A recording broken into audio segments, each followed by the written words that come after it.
Carthage maintained one of the Mediterranean's strictest military systems, built on regulated procedures and mechanical precision. Among its enforcement tools, the iron spirals stood out as a controlled method used to discipline deserters with standardized torsion devices.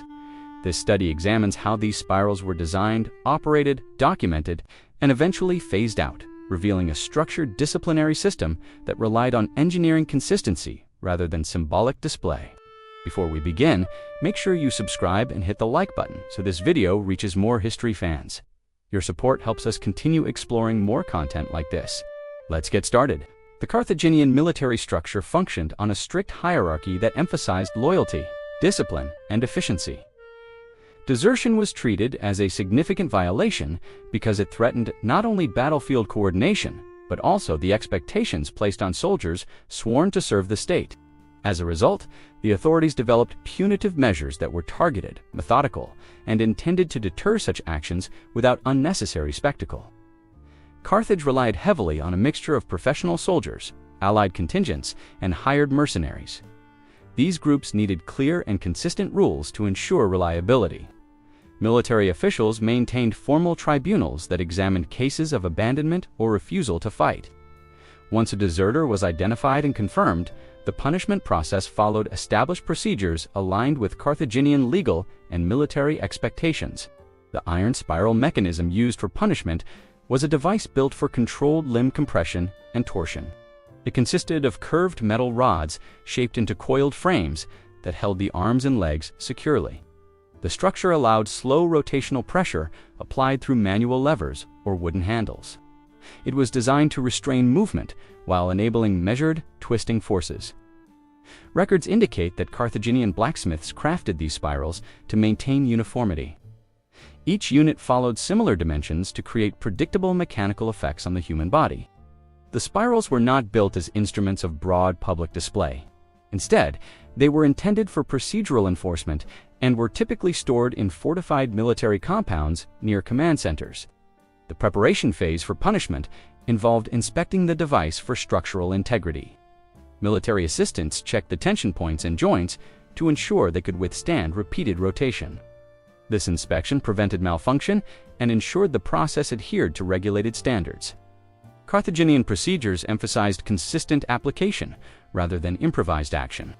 Deserters undergoing the process were first restrained by ropes while their limbs were positioned into the spirals.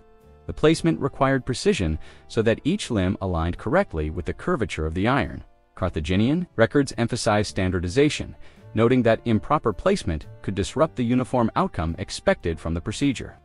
Once secured, the twisting mechanism was operated gradually. The rotation produced increasing tension along the limbs, causing progressive displacement of joints. This method allowed officers to observe structural changes in the body without abrupt or uncontrolled movement. The goal was slow escalation rather than immediate destruction of the limbs. The turning was conducted by trained personnel who maintained steady pacing. Each increment produced predictable physiological responses as bones experienced incremental strain. The emphasis on controlled rotation reflected the Carthaginian interest in maintaining procedural uniformity rather than creating unnecessary variability. The punishment served both as a disciplinary measure and as a recordable event within army documentation. Military scribes were often present to note the name of the deserter, unit affiliation, and details of the process. This documentation allowed Carthaginian commanders to maintain accurate records of enforcement and ensure consistency across different garrisons. Soldiers observing the punishment were expected to maintain order and silence. The event was not designed for public morale manipulation, but for maintaining internal discipline. Observers learned the consequences of violating military obligations through direct exposure to the regulated procedure rather than through symbolic theater.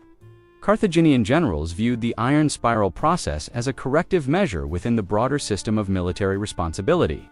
It functioned alongside other disciplinary tools such as fines, demotion, or reassignment. However, desertion was considered severe enough to warrant mechanisms that created permanent physical consequences.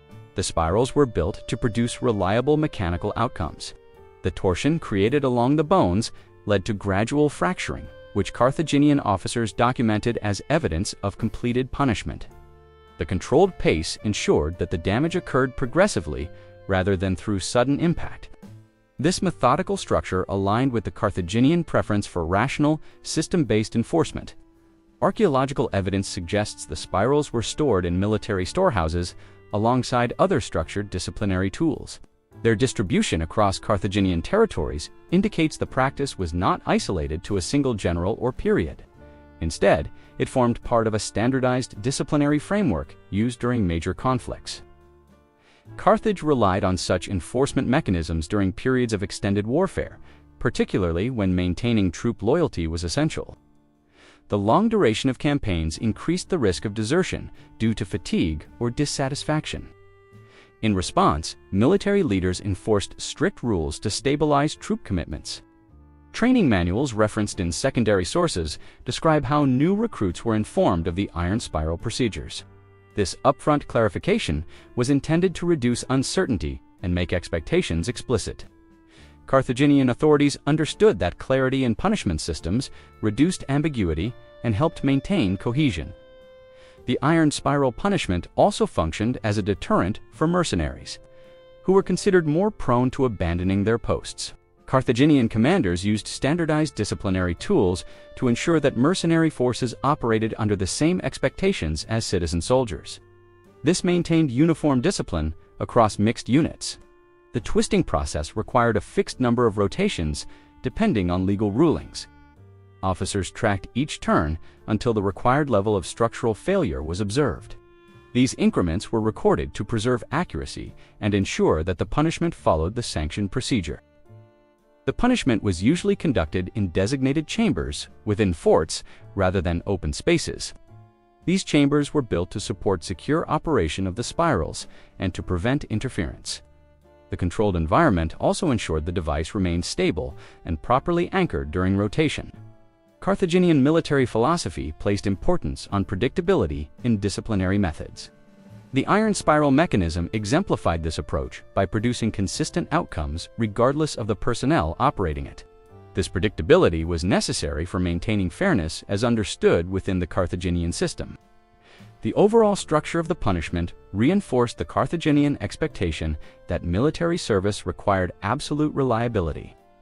Desertion threatened the integrity of the army, and thus the state responded with measures that emphasized order and consequence. The iron spiral represented one such measure developed to maintain operational stability. As campaigns expanded across different regions, the use of the spirals became more widespread. Generals could transport the devices due to their durable construction. This portability ensured that disciplinary standards remained consistent even in remote or temporary encampments. The presence of scribes, assistants, and officers during the punishment highlights the procedural nature of the event.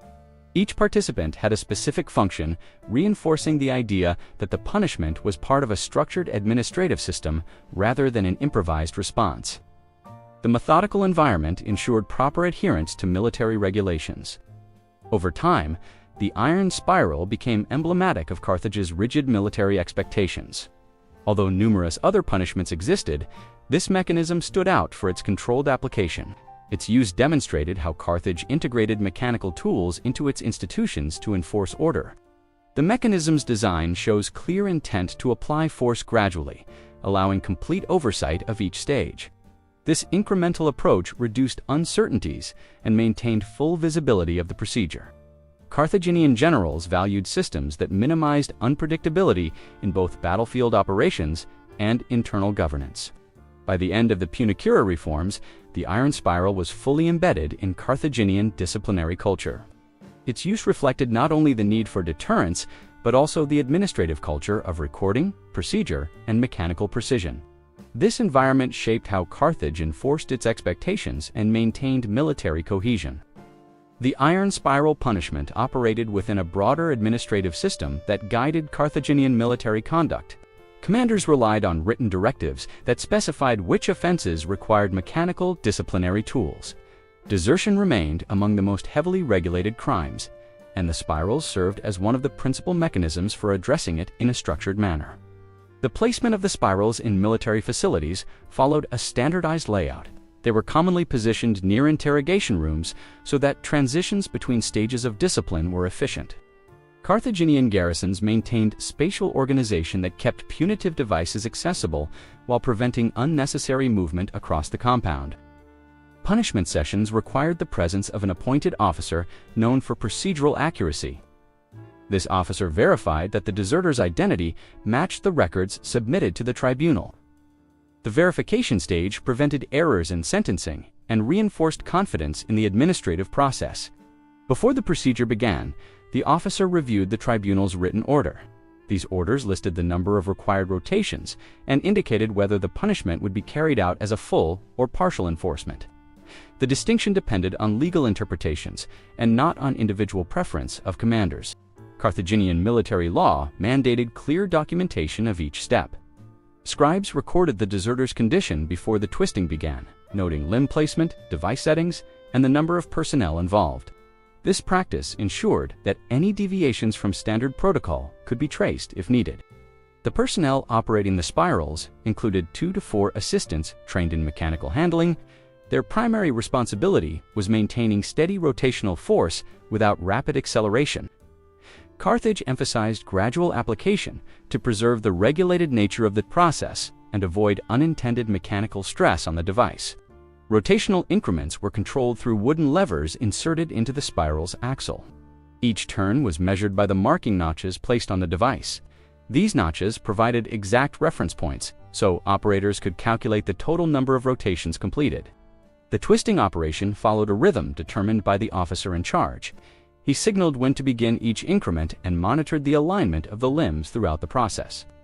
Maintaining alignment ensured that the applied torsion produced consistent structural outcomes. During the procedure, the scribes recorded the rate of rotation and the time elapsed between increments. These details were included in the official punishment log, which was stored in military archives. Carthaginian documentation practices reflected the value placed on administrative completeness. Observers present during the operation were limited to necessary personnel. Carthaginian policy discouraged large audiences because the punishment served internal discipline rather than public demonstration. A controlled environment prevented disruptions and maintained procedural focus. As twisting continued, the pressure redistributed across limb segments according to the spiral's curvature. The mechanism applied its force evenly along the length of the limb, which Carthaginian engineers considered essential for predictable results. The design minimized irregularity in how torsion affected bone structure. The officers involved were trained to identify when the rotations reached the point prescribed by the tribunal. They assessed the mechanical condition of the limb, the alignment of the spiral, and the recorded number of increments. This evaluation ensured adherence to the exact ruling without excess.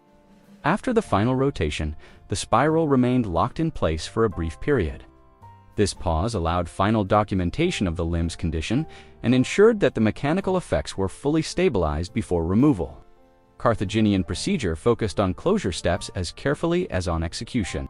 Removal from the spirals followed a specific sequence. Assistants loosened the mechanisms gradually to avoid abrupt shifts in limb positioning.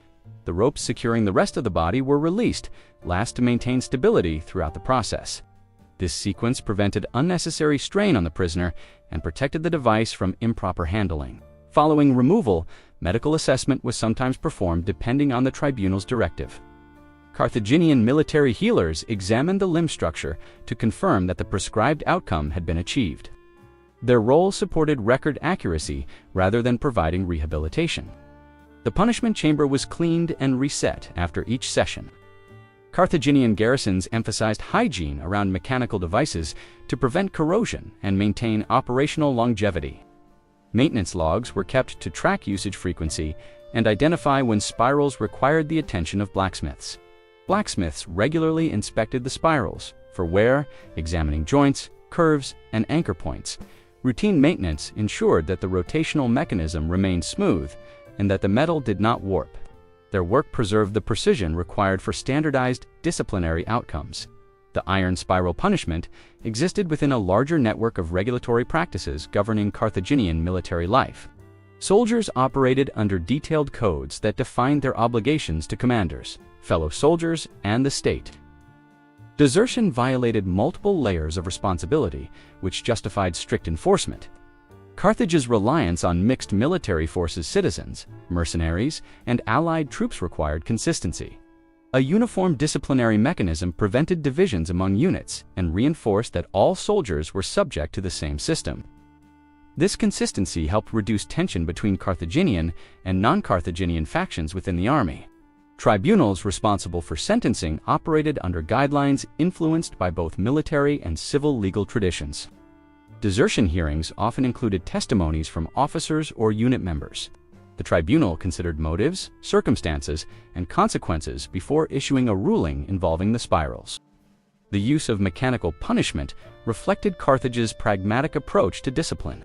The spirals produced outcomes that did not depend on the physical strength or emotion of the operators. The mechanical structure created results that could be replicated across different regions and commanders. The administrative system valued predictability because it prevented disputes within the ranks. When soldiers understood the nature of disciplinary measures, the risk of confusion or rumor decreased. Carthaginian generals viewed clarity as a key factor in maintaining operational stability.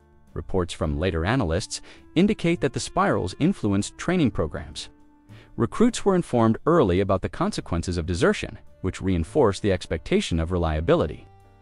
These explanations were part of a broader orientation, covering duties, formations, and battlefield behavior. The spirals also served as a reference point for comparing punishment severity.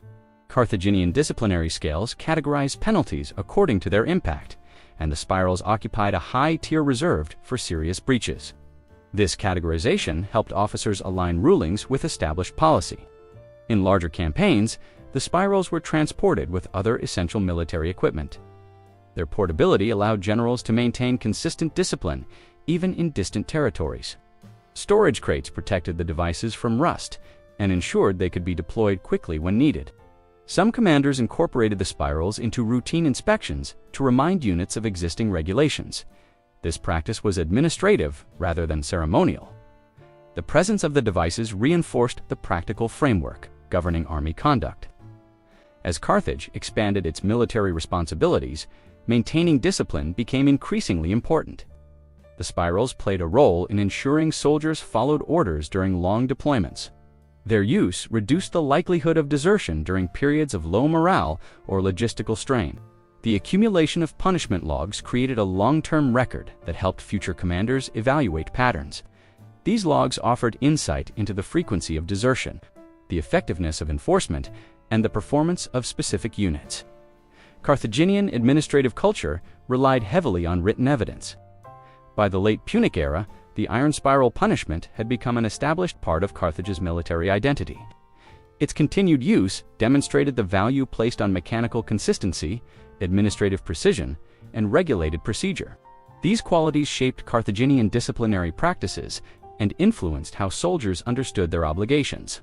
As Carthage entered periods of prolonged conflict, the iron spiral punishment continued to function as part of its standardized disciplinary network. Garrison commanders relied on established procedures to maintain order, especially in frontier regions where troop turnover was high. The device's predictable mechanics allowed the military to implement tribunal rulings without variation between units. During the later Punic period, Carthage increased recruitment from foreign territories, which placed added pressure on disciplinary systems. Commanders used the spirals to reinforce equal expectations among diverse forces. Administrative records from this era show a rise in tribunal activity, reflecting the logistical challenges of extended campaigns and the necessity of maintaining structured enforcement. Over time, strategic pressures led Carthage to modify certain military protocols. Yet the iron spiral punishment remained unchanged in design. Its mechanical reliability reduced the need for redesign or alternative procedures. Blacksmiths continued producing standardized units, ensuring every garrison had access to equipment consistent with the central military code. As Roman influence expanded across the Mediterranean, Carthage faced mounting logistical disruptions. Supply difficulties, shifting troop formations, and increased battlefield casualties altered the priorities of military leadership. Although the spirals remained in use, their frequency decreased as garrisons struggled to maintain the administrative stability required for precise punitive operations. Tribunal logs from the final decades of Carthaginian independence show fewer recorded desertion cases processed with spirals. This decline correlated with structural strain across military departments, where resources were diverted toward rapid mobilization rather than procedural discipline. The spirals, while still present, became secondary to immediate battlefield demands. When Carthage experienced its final conflict with Rome, many of its fortified positions could no longer support the full administrative framework needed for regulated punishments. Commanders focused on maintaining defensive readiness, causing procedural tools like the spirals to fall out of routine use. Their presence remained symbolic of older military standards rather than active enforcement. After Carthage's defeat, surviving administrative documents were scattered or destroyed, leaving limited evidence of the spiral's final applications. However, secondary sources indicate that some devices were found in abandoned garrisons, suggesting they remained stored even when no longer regularly operated. Their preservation reflected earlier priorities rather than later practice.